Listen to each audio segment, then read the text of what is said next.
నమస్తే, నేను మీ ఎస్ఎస్వి భాస్కర్ రావు. మీరు చూస్తున్నది ది ఫెడరల్ ఆంధ్రప్రదేశ్. ఏపీలో మెగా డిఎస్సిపై సిబిఐ విచారణ కోరుతూ పోరుబాట పట్టిన వైసీపీ పోరాటం టీడీపీ కూటమిని కదిలిస్తుందా? ఢిల్లీ తరహాలోనే ఏపీలో కూడా విద్యాశాఖ మంత్రి నారా లోకేష్తో పదవికి రాజీనామా చేయించే పోరాటం సాగుతుందా? అసలు ఈ పోరాటంపై హైకోర్టును ఆశ్రయించిన వైసీపీకి ఎలాంటి దిమ్మ తిరిగే సమాధానం దక్కింది? ఇదిలా ఉంటే తాజాగా రెండు నాటకీయ పరిణామాలు చోటు చేసుకున్నాయి. మొదటిది, ఇప్పటి వరకు సైలెంట్గా ఉన్న భారత కమ్యూనిస్టు పార్టీ అంటే సిపిఐ వైసీపీ సాగిస్తున్న జన్జీ పోరాటానికి మద్దతుగా నిలిస్తే, ఇక తమ ఆత్మాభిమానాన్ని, ఆత్మగౌరవాన్ని, తమ ప్రతిభను శంకించే విధంగా వైసీపీ అబద్ధపు ప్రచారాలు మానకుంటే పోరాటం ఉధృతం చేస్తామంటూ అదే అనంతపురం జిల్లా మడకసిరిలో మెగా డిఎస్సిలో ఉద్యోగాలు సాధించిన అభ్యర్థులు రోడ్డెక్కారు. మొత్తానికి వైసీపీకి అండగా సిపిఐ భుజం కలుపుతూ కదం కలుపుతూ ముందుకు సాగడానికి వచ్చిన నేపథ్యంలో, ఇదే సందర్భంలో మెగా డిఎస్సిలో ఉద్యోగాలు సాధించిన అభ్యర్థులు పోరుబాట బట్టి టీడీపీ కూటమికి అండగా నిలిచిన పరిస్థితిలో ఈ పోరాటం కొత్త రూపం సంతరించుకునే అవకాశం కనిపిస్తోంది. దీనికి సంబంధించి వివరాల్లోకి వెళదాం. ఆ వివరాల్లోకి వెళ్లే ముందు నాటకీయ తాజా పరిణామం చూడండి. వైసీపీ జెండాలు రేపరేపలాడుతుంటే వారికి దన్నుగా అండగా భారత కమ్యూనిస్టు పార్టీ నాయకులు కూడా అనంతపురంలో రంగంలోకి దిగారు.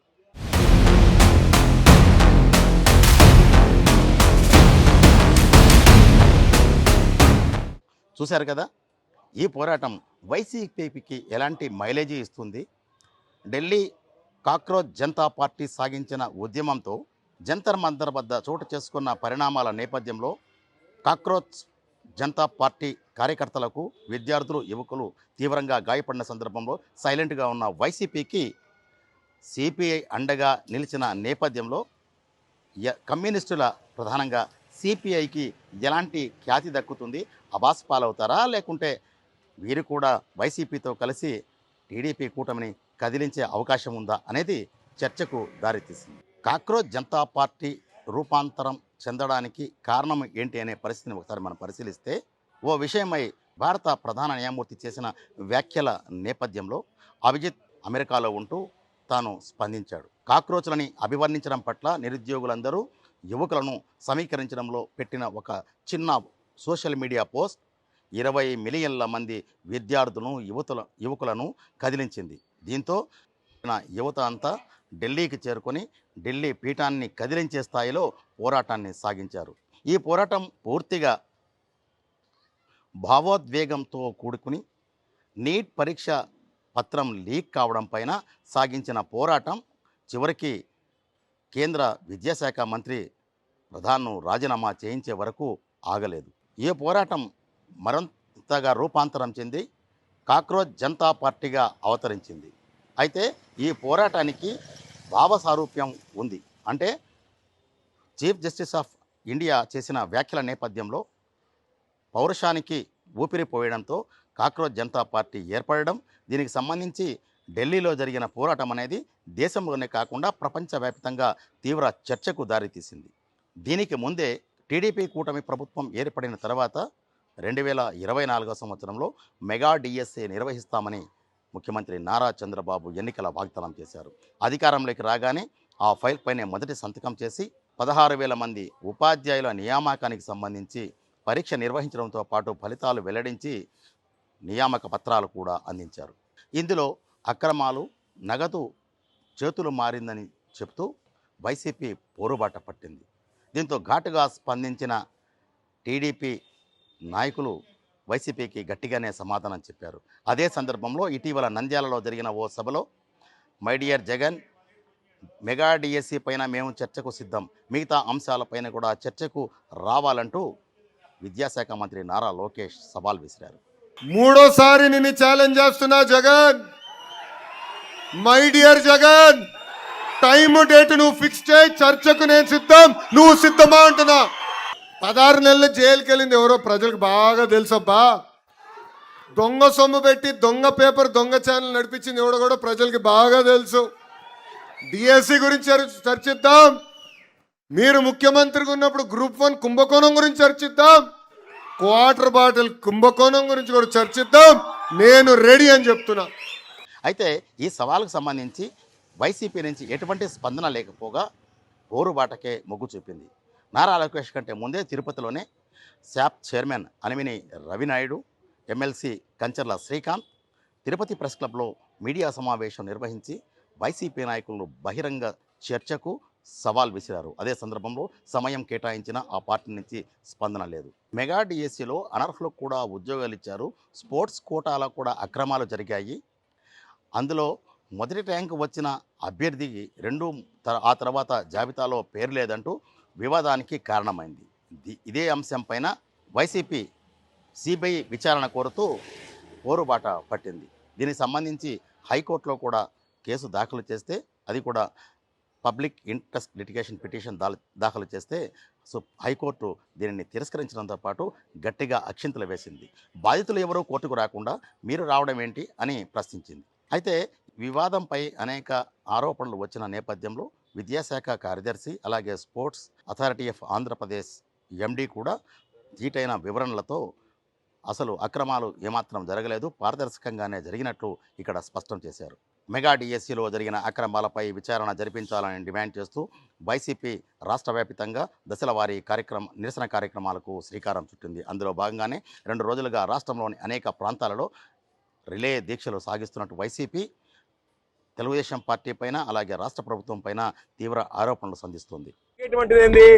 ఈరోజు జీవోలు ఇచ్చారా లేదా, వాటిల్లో లొసుగులు ఉన్నాయా లేదా, ఆ తర్వాత మీరు సరి చేసుకుంటున్నారా లేదా, అందులో భాగంగా ఏదైతే పేపర్ లీక్ అయినప్పుడు మొట్టమొదటి వాడికి మీరు ఇవ్వలేదో మేము ఈ భాగవతాలన్నీ బయటపెట్టిన తర్వాత వాటిలో ఒక్కొక్క దాన్ని సరిదిద్దుకునేటువంటి ప్రయత్నం చేశారు.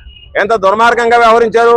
ముందు ఉన్నటువంటి డేటా ఏంది, ఈరోజు పర్వతిరెడ్డి చంద్రశేఖర్ రెడ్డి మొదటి డేటాను కరెక్ట్ చేశాడు. మరలా మీరు తీరా వచ్చేటప్పటికి ఆ డేటాలు మార్చేశారు, ఇది హైకోర్టుకు వెళ్ళేటప్పటికి. కాబట్టి డేటాలు మార్చడంలో క్రెడిట్ చోరీలో మీరు సిద్ధహస్తులు. కాబట్టి మేము అడిగేది ఆ జీవోలలో ప్యాకాట్ గేమ్ ఉందా లేదా, ఉంటే మీరు ఎందుకు దానికి ఆస్కారం ఇచ్చారు, అది ఉంటే నువ్వు రాజీనామా చేస్తావా, దానికి సిద్ధపడి సవాల్ విసురు. నేను నీకు ప్రతి సవాల్ విసురుతున్నా. ఇచ్చినటువంటి జీవోలలో అది ఉండడం చంద్రబాబు నాయుడిని తప్పు పడుతున్నావా అంటే, ఇచ్చిదే నేను రాజీనామా చేస్తానంటే నువ్వు ఇస్తే రాజీనామా చేయాలా, ఇచ్చిన దానికి చంద్రబాబు లోకేష్ రాజీనామా చేయాలా. కాబట్టి మా సవాళ్ళని స్వీకరించి నువ్వు వెళ్ళి అయ్యా తప్పు చేశాం కాబట్టి మీరిద్దరు రాజీనామా చేసి నెల్లూరు రూరల్లో నా పరువు నిలబెట్టండి అని చెప్పి లోకేష్ చంద్రబాబు నాయుడు దగ్గర నీ పరపతో ఉపయోగించి రాజీనామా చేయాల్సిందిగా నీకు ప్రతి సవాల్ విసురుతుంది.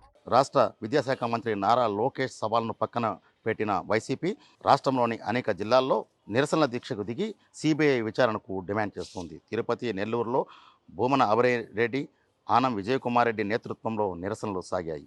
అసలు ఇక్కడ తిరుపతిలో జరిగిన సభలో అవినయ్ రెడ్డి ఏం మాట్లాడుతున్నారో ఒకసారి చూడండి. అడుగడుగున నిర్లక్ష్యం కనపడుతోంది. రిటర్న్ ఎగ్జామ్ రాసి వీళ్ళందరినీ క్వాలిఫై చేయాల్సింది పోయి కేవలం స్పోర్ట్ సర్టిఫికెట్లను మీరు పార్టిసిపేట్ చేసి ఉంటే చాలు, మెరిట్ సర్టిఫికెట్లు పెడితే చాలు మీకు ఉద్యోగాలు వచ్చేస్తాయి అన్న విధంగా పూర్తి ఫేక్ అనే మన పరిశీలనలో తేలింది. ఇది ప్రభుత్వానికి చెప్పినప్పటికీ ప్రభుత్వానికి తలకెక్కదు, చెవులకు ఎక్కించుకోరు, కంటికి కనపడనీయకుండా దాచేసుకుంటారు. అయ్యా విద్యార్థులకు వీళ్ళు ఏం చదువు చెప్తారనంటే దానికి సమాధానం ఉండదు. మనం ఇలానే వదిలేస్తే రేపు 2-3 తరాలు వాళ్ళకు అందేటటువంటి విద్యలు పెద్ద ఎత్తున యువకులు దీంట్లో పార్టిసిపేట్ చిన్న ఆశాభావాన్ని వ్యక్తం చేస్తూ ఈ పరిణామాన్ని మరో 3 రోజుల పాటు కొనసాగుతూ బలాన్ని అందించాలి. నిరాహార దీక్ష చేస్తున్నటువంటి వాళ్లకు అలా అయితేనే ప్రభుత్వం దిగి వచ్చే అవకాశం ఉంటుందన్నటువంటి విషయాన్ని మీకు చెప్తూ, ఈరోజు దేశంలో నీట్ పేపర్ లీకేజ్ కారణంగా దేశ రాజకీయాలని యువతులు ఏ విధంగా కుదిపేశారో మీ అందరికీ తెలిసిందే. ఇదే సందర్భంలో వైసీపీ నిర్ణయం మేరకు ఈ ఏపీ జన్జీ వైసీపీ ఉద్యమంలో విద్యార్థులు, నీట్ బాధిత విద్యార్థులు, యువకులు మాత్రమే మమేకం చేయాలని హైకమాండ్ ఆదేశాలు జారీ చేసినట్టు తెలిసింది. అయితే మొత్తానికి ఇక్కడ చూస్తే వైసీపీ సంప్రదాయ ఓటర్లు, నాయకులు, వారి మద్దతుదారులే ఎక్కువగా ఇక్కడ కనిపిస్తుంటారు. శుక్రవారం నిర్వహించిన నిరసన దీక్షలో తిరుపతి మాజీ ఎమ్మెల్యే వైసీపీ ప్రధాన కార్యదర్శి భూమన కరుణాకర్ రెడ్డి, వైసీపీ మరో ప్రధాన కార్యదర్శి పొంగనూరు ఎమ్మెల్యే పెద్దిరెడ్డి రామచంద్రారెడ్డితో పాటు అనేక మంది సీనియర్ నాయకులు, కార్యకర్తలు పెద్ద సంఖ్యలో పాల్గొని ఇక్కడ నినాదాలు చేస్తుండడం కనిపించింది. వైసీపీ సాగిస్తున్న నిరసన కార్యక్రమాల వద్ద ముఖ్యమంత్రి నారా చంద్రబాబును వ్యక్తిగత దూషణలకు పాల్పడుతున్నారంటూ టీడీపీ శ్రేణులు దాడులకు పాల్పడడం పైన కూడా విమర్శలు వినిపిస్తున్నాయి. నిరసనలు చేయడం అనేది ప్రతి ఒక్క పార్టీకి, సంస్థకు ఒక ప్రజాస్వామిక హక్కు. దీనిని అడ్డుకోవడం అనేది ప్రజాస్వామ్య స్ఫూర్తికి విరుద్ధమనే మాటలు కూడా వినిపిస్తున్నాయి. మొత్తానికి వైసీపీ సాగిస్తున్న నిరసన కార్యక్రమాలతో టీడీపీ ఆందోళనకారుల వద్దకు వెళ్ళి ఘర్షణకు దిగడం అనేది కూడా అభ్యంతరాలు వ్యక్తమవుతున్నాయి. వైసీపీతో గొంతు కలిపిన కమ్యూనిస్టు పార్టీ, అసలు కమ్యూనిస్టులు లేని ఉద్యమం అంటూ ఏదీ ఉండదు. కానీ ఢిల్లీలో జరిగిన కాక్రోచ్ జనతా పార్టీ నిరసన ఉద్యమం సందర్భంగా సిపిఎం, దాని అనుబంధ సంఘాలైనటువంటి విద్యార్థి, యువజన సంఘాలతో పాటు కీలక నాయకులందరూ ఆ పోరాటానికి మద్దతు తెలిపి ఢిల్లీలో అండగా నిలబడ్డారు. అయితే ఆ ఉద్యమం జరిగే సందర్భంలో వైసీపీ కానీ, ప్రస్తుతం ఆ పార్టీకి మద్దతు పలికిన సిపిఐ కానీ స్పందించిన దాఖలాలు లేవు. ఇదిలా ఉంటే ఢిల్లీలో జరిగిన పోరాటం సందర్భంగా కాక్రోచ్ జనతా పార్టీ కార్యకర్తలు, విద్యార్థి, యువజనులపైన పోలీసుల దాష్టికాన్ని ప్రశ్నిస్తూ అనేక నిరసన కార్యక్రమాలు కూడా జరిగాయి. ఇదిలా ఉంటే తాజాగా వైసీపీ తమకు కూడా ఆహ్వానం పంపించింది. కానీ ఆ పార్టీతో ప్రత్యేకంగా మెగా డిఎస్సి ఉద్యమం పైన అండగా నిలవడానికి తాము సిద్ధంగా లేము, ఆ విధంగా పాల్గొనకూడదని సిపిఎం రాష్ట్ర కమిటీ నిర్ణయించినట్లు ఆ పార్టీ నాయకుడు కందారపు మురళి ఫెడరల్ ఆంధ్రప్రదేశ్ ప్రతినిధితో చెప్పారు. ఢిల్లీలో ఉద్యమం జరుగుతున్న రోజుల్లో తమాషా చూస్తూ కూర్చున్న ఈ రెండు పార్టీలు ఇప్పుడు మెగా డిఎస్సి పైన, అది కూడా తమకు తాము జంజీలుగా ప్రకటించుకొని కాక్రోచులుగా పోరాటం సాగిస్తామని చెప్పడం హాస్యాస్పదమని ఆయన విమర్శించారు. నీట్పై అసలు ఎవరి పంథ ఎలా ఉందో ఒకసారి చూద్దాం. నీట్ అనేది కేంద్ర ప్రభుత్వం విద్యాశాఖను పూర్తిగా తమ ఆధీనంలోకి తీసుకుని రాష్ట్రాల స్వయం ప్రతిపత్తికి ప్రశ్నార్థకంగా మారింది. ఈ పరిస్థితిలో గతంలో తమిళనాడులో డిఎంకే ప్రభుత్వం ఉన్నప్పుడు కూడా అప్పటి ముఖ్యమంత్రి ఎంకే స్టాలిన్ నీట్ను వ్యతిరేకించారు. ఇది రాష్ట్రాల హక్కులను కారరాయడమే, ఈ నిర్ణయాధికారం తీసుకోవడం రాష్ట్రాలకే ఉండాలంటూ దేశంలోనే మొదటి రాష్ట్రంగా అభ్యంతరం వ్యక్తం చేసింది తమిళనాడు రాష్ట్ర ప్రభుత్వమే. అదే సందర్భంలో ఆంధ్రప్రదేశ్లో కూడా అధికారంలో ఉన్న వైసీపీ కూడా ఏమాత్రం నీట్కు వ్యతిరేకంగా మాట్లాడకుండా బీజేపీ ప్రభుత్వానికి, అది కూడా నరేంద్ర మోదీ సారథ్యంలోని కేంద్ర ప్రభుత్వానికి అండగా నిలిచింది. అయితే ప్రస్తుతం ఢిల్లీలో జరిగిన కాక్రోచ్ జనతా పార్టీ ఉద్యమం స్ఫూర్తిగా తీసుకొని దీనికి మెగా డిఎస్సికి కాక్రోచులుగా అన్వయించుకొని పోరాటం సాగించడం అనేది హాస్యాస్పదంగా మారిందని, ఇది ఎంత మాత్రం వారికి చెల్లుతుందనే మాటలు కూడా వినిపిస్తున్నాయి. ఇప్పుడు నీట్కు అనుకూలంగా పనిచేసిన వైసీపీ ఈరోజు ఆ నీట్ వ్యతిరేక ఉద్యమానికి సారథ్యం వహించిన వారే తమకు స్ఫూర్తి అని చెప్పడం కూడా గమ్మత్తుగా ఉందని చెప్తున్నారు. మొత్తానికి నీట్ పరీక్ష పత్రం లీకేజీ పైన కాక్రోచ్ జనతా పార్టీ సాగించిన ఉద్యమం వల్ల కేంద్ర విద్యాశాఖ మంత్రి ప్రధాన్ రాజీనామా చేసే వరకు దారితీసింది. అదే స్థితిలోనే మెగా డిఎస్సి పైన కూడా సిబిఐ విచారణ జరిపించడంతో పాటు రాష్ట్ర ప్రభుత్వంపై ఒత్తిడి పెంచడానికి ఈ కాక్రోచ్ ఉద్యమం ముందుకు తీసుకెళ్తామని వైసీపీ చెబుతోంది. అయితే కేంద్రం తరహాలోనే ఆంధ్రప్రదేశ్ విద్యాశాఖ మంత్రి నారా లోకేష్ను రాజీనామా చేసే స్థాయికి ఈ పోరాటం వెళ్తుందా అనేది కూడా ఇక్కడ ప్రశ్నార్థకంగా మారింది.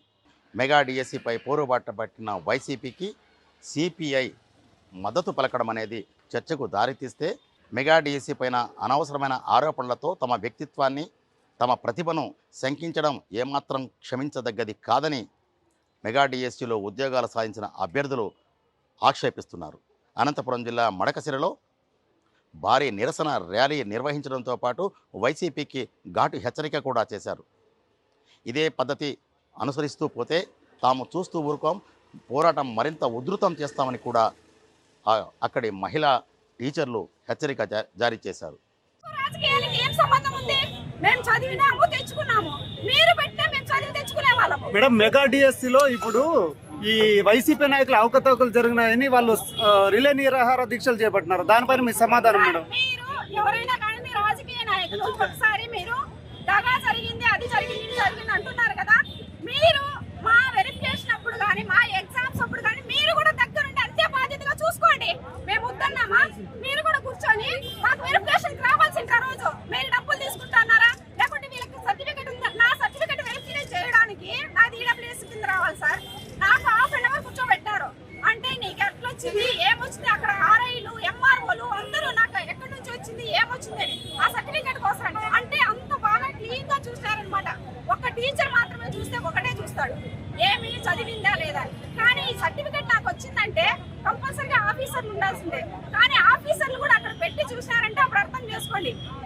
ఇక్కడ జరగలేదు అనేసి ఇంకా పారదర్శకంగానే జరిగిండాలి సార్. నేను హాఫ్ అన్ అవర్ కూర్చున్నాను సార్ నా సర్టిఫికేట్ కోసడానికి.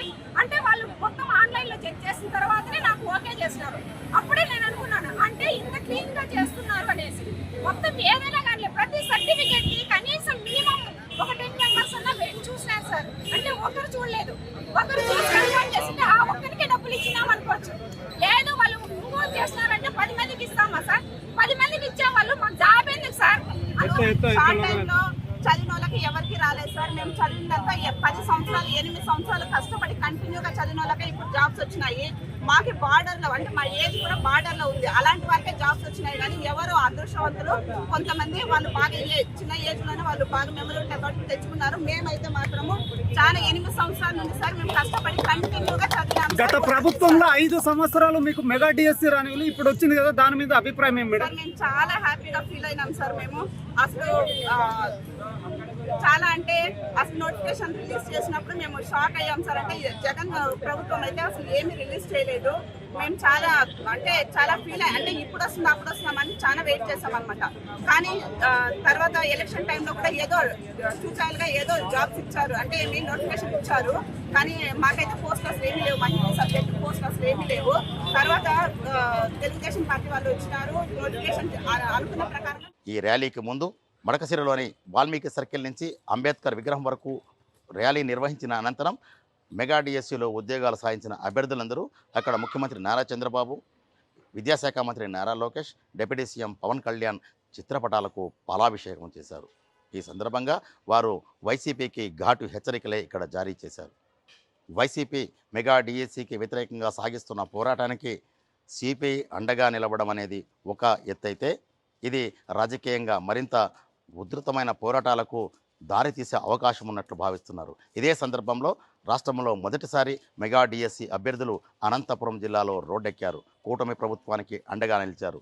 ఈ పరిణామాల నేపథ్యంలో రానున్న రోజుల్లో వైసీపీ సిపిఐ సాగించే పోరాటం నేపథ్యంలో మెగా డిఎస్సిలో ఉద్యోగాలు పొందిన అభ్యర్థులు ఏ దశలో పోరాటాన్ని మలుపు తిప్పుతారనేది ఆసక్తికరంగా మారింది. ఇది మెగా డిఎస్సికి సంబంధించి వైసీపీ సాగిస్తున్న పోరుబాట అనేది జన్జీ ఉద్యమం. విద్యాశాఖ మంత్రి నారా లోకేష్ పదవిని కదిలిస్తుందా లేదా, లేకుంటే ఈ ఉద్యమంలో వైసీపీతో పాటు సిపిఐ కూడా బొక్క బోర్లా పడుతుందా అనేది ఆసక్తికరంగా మారింది. ఆసక్తికరమైన కథనాల కోసం చూస్తూనే ఉండండి the Federal Andhra Pradesh. SSV Bhaskara Rao, Federal correspondent, Tirupati.